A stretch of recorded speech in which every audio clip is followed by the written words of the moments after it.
everyone, and welcome to Daily Newspaper Analysis, which is brought to you by Losico. So, today we will discuss two articles. The first one is from the Hindu newspaper, which is titled as Is a Caste Census Desirable? So, with the growing reservation that is being given on the basis of caste, this question has come to the minds of many people that do we really need to have a caste census of the entire nation? So, we will discuss the same in this article. The second one is from the Indian Express, which is titled as Ozone Pact in Climate Fight. So this article talks about the problem of ozone depletion and what role does the Kigali Agreement of the Montreal Protocol have in this. As we know that the India has ratified this agreement now. So what is the coming future for the ozone protection from India's side will be discussed here. So this newspaper analysis is presented by me. My name is Sheva Khan. I have completed my law degree from Uttaranchal University in the year 2019 with a gold medal in my batch. I have also been a national debater and a public speaker, and at LawSeco, I'm working as the manager for Current Affairs Vertical. If you wish to connect with me or find me, you can find me on my LinkedIn as well as Twitter handles. The links to both are available in the description box below. In terms of parliamentary language, who is known as the guardian of the house? Your options are chairman, speaker, president, or prime minister. If you know the answer, you can put it down in the comment section below. Let's see what is the descriptive question from today's discussion. What do you understand by ozone depletion? What role does the Kigali Agreement play in mitigating it? So let's quickly start our discussion for the first article of the day, which talks about need for a caste census. So basically, amidst the demand to lift the 50% cap on reservation, several opposition parties have demanded a nationwide caste census. Now, as we know that in the very, very important judgment of Indra Sani, we had the 50% cap on reservation, according to which that if at all we are providing reservation be it in anything, it cannot exceed a cap of 50% of the total things or the total seats or the total opportunities from which we are providing the reservation. But now recently, the reservation system has taken so much toll on the society that a lot of castes have come forward for asking and demanding reservations. If you remember, a few years ago, the Jat community also had come forward demanding the reservation. Even the Jain community, though it is considered to be as quite affluent in many areas, still it was given the reservation under the barrier of caste. So let's understand that what is the 50% limit and why we need it why there is a need for the caste census. Firstly, this is breaching the 50% limit. Here we need to understand that there is nothing sacrosanct about 50% cap. Now, these are the arguments that are in favor of the 50% or increasing the 50% cap, because it says that this is nothing so holy or pious that cannot be breached or that cannot be changed, and that is why we should not keep a very narrow or a very hardbound rule or a hardbound vision towards the 50% cap, and we can be a little lenient about this. Secondly, the elites among the castes and communities tend to exercise their dominance over their very communities and do not let them exercise the kind of freedom and search for equality. Now, here this is a very important point that, of course, when we see a community as a whole, so we see that this XYZ entire community enjoys reservation, right? But do all the people belonging to the same community of that particular community enjoy the same benefits or the equal benefits or equal opportunities under that reservation? No. See, this is the truth of the society, which is unfortunate, but yes, it is the truth. What happens is that the few powerful people, to what we call maybe as the creamy layer. Now, the discussion for the creamy layer amongst the OBCs is altogether a different one. But for getting a clearer idea, let's say we have a bowl of milk, we have a complete pan of milk, we boil the milk, and what we get on the top layer is the creamy layer. Now that definitely is a part of the same pan of milk, but still stands out from the entire milk, and that is more privileged as compared to the people of the very same community.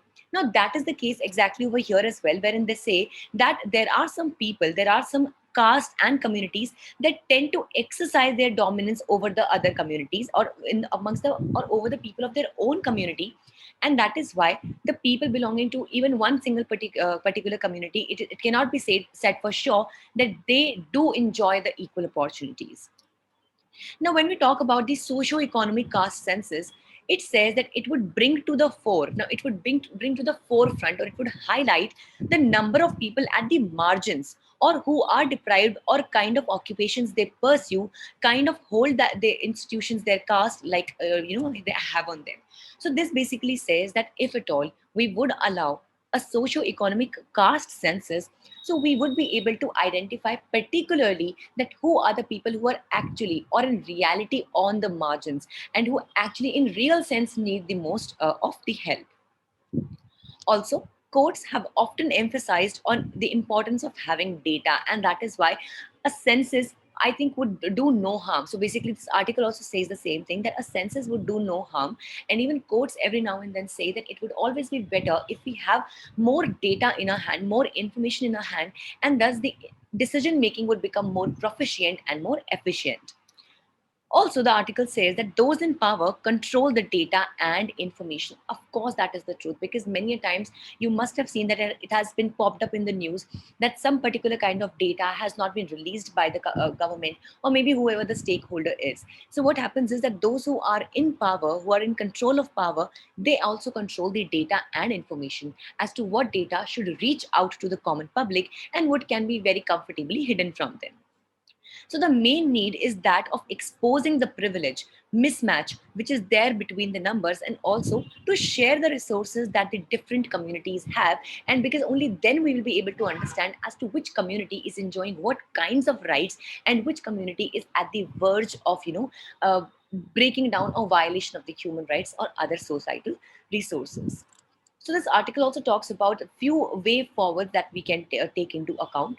Firstly, we should be providing core support for the ruling party, that is upper caste. But upper caste are a minority in India. Now, see this one thing.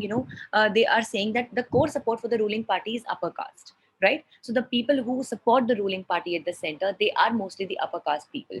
But if we talk about the upper caste people, they actually form minority.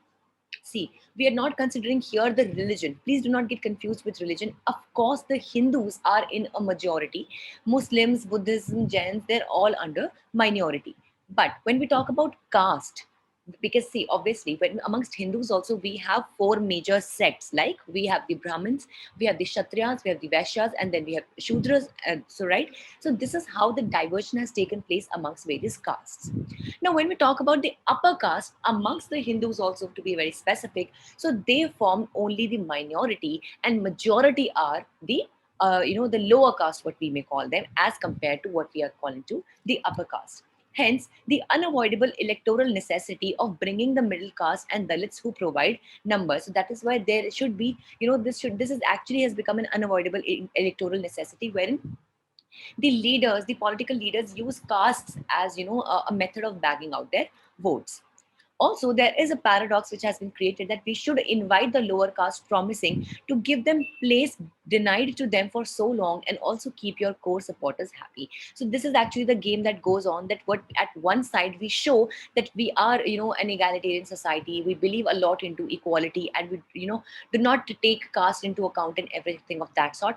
But in the real sense, that does not happen, and only the people, such people, use them for their votes, and still they do better for the upper caste people. So such kinds of politics should definitely be stopped in the country, if at all we want all the people, irrespective of their caste and creed, should grow and develop as a nation. So let's discuss the second article for the day, which talks about the Kigali Amendment. So India has ratified the Kigali Amendment, which is a part of the Montreal Protocol, which turned 1989 ozone saving agreement into an extremely potent weapon in the fight against climate change. Now, please always understand that the Montreal Protocol is a very important protocol when it comes to saving the ozone, and Kigali Agreement, to be more specific, is about the ozone saving agreement. So let's talk about the Kigali Agreement in a little more detail. So it was negotiated in October 2016, and it enables the gradual phase down of hydrofluorocarbons, HFCs, which are the hydrofluorocarbons, used extensively in air conditioners, refrigerators, and furnishing foam industry. Now, this also is a very important question if we are preparing for prelims as well, that what are the major sources of hydrofluorocarbons, or the HFCs? So we have the air conditioners, refrigerators, and furnishing foam industries. Basically, mostly the cooling agents are the major resources or the sources of hydrofluorocarbons. Now, also, which of the following are the the major cause for depletion of ozone? Always and always would be HFCs. Yes, other greenhouse gases also are, they are very much responsible for climate change. But when we specifically talk about the ozone depletion, so HFCs, they are the most important factor in the ozone depletion. So, if we talk about the hydrofluorocarbons in detail, they are much worse than the carbon dioxide in causing the global warming. So, the average global warming potential of 22 of the most used HFCs is amongst 2,500 times that of carbon dioxide. So, can you understand that if 1 unit harm is caused by carbon dioxide, so of that 2,500 times of that unit harm is caused by the HFCs. So if we talk about the Montreal Protocol, it was brought in the year 1989 and was brought to protect the ozone layer of the upper atmosphere. Also, if you know the answer, let us know that in which layer of the atmosphere does the ozone layer fall? Is it the troposphere, the stratosphere, mesosphere, thermosphere, or exosphere?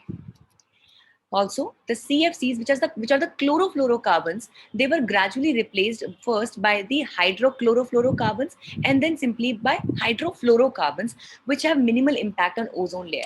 But still, even though compared to the CFCs or HCFCs, the hydrofluorocarbons might have lesser impact, but as compared to the other greenhouse gases, they still are disastrous for the ozone health. So they have resulted in phase out of 98.6% of the ozone depleting gases, and thus the remaining are 1.4% that are the HCFCs. Please know that ozone layer is very, very important for protecting the people and the environment and all of us on the earth from the harmful ultraviolet rays of the sun, because ozone has the potential to absorb these harmful ultraviolet rays. If at all these rays reach the earth, they can cause a lot of problems, even like problems like that of skin cancer. And that is why ozone layer is very, very important for our health on the earth. Let's understand that what could be the expected benefits of Kigali now, since India has ratified the Kigali Amendment. So we would curtail the use of HFCs by at least 85%. India is to achieve this by 2047, and the developed countries by 2036, and China by 2045. If it is implemented successfully, it is expected to prevent 0.5-degree rise of the global warming in the end of this century, which would be actually a very huge accomplishment. Also, it is crucial for achieving the Paris Agreement target of restricting temperature rise to 2 degrees Celsius from pre-industrial times. Let's also understand that what is India's plan or the nationally determined contribution in this direction. So it is 20-year India Cooling Action Plan, which is the ICAP 2019, aims to reduce the refrigerant demand by 25 to 30% in the next 20 years. And of course, by reducing the demands of the refrigerants, we would reduce the exposure, or we would reduce the release of the hydrofluorocarbons, and thus we can mitigate the depletion of the ozone layer. So this was all for the day. We hope it was a good session for you all. If you wish to catch the podcast of this discussion, you may join our daily newspaper analysis podcast channel on Spotify, Google, Anchor, as well as Apple Podcast. Also, if you like this session, do not forget to give it a thumbs up and subscribe to our channel for such more updates. Thank you so much.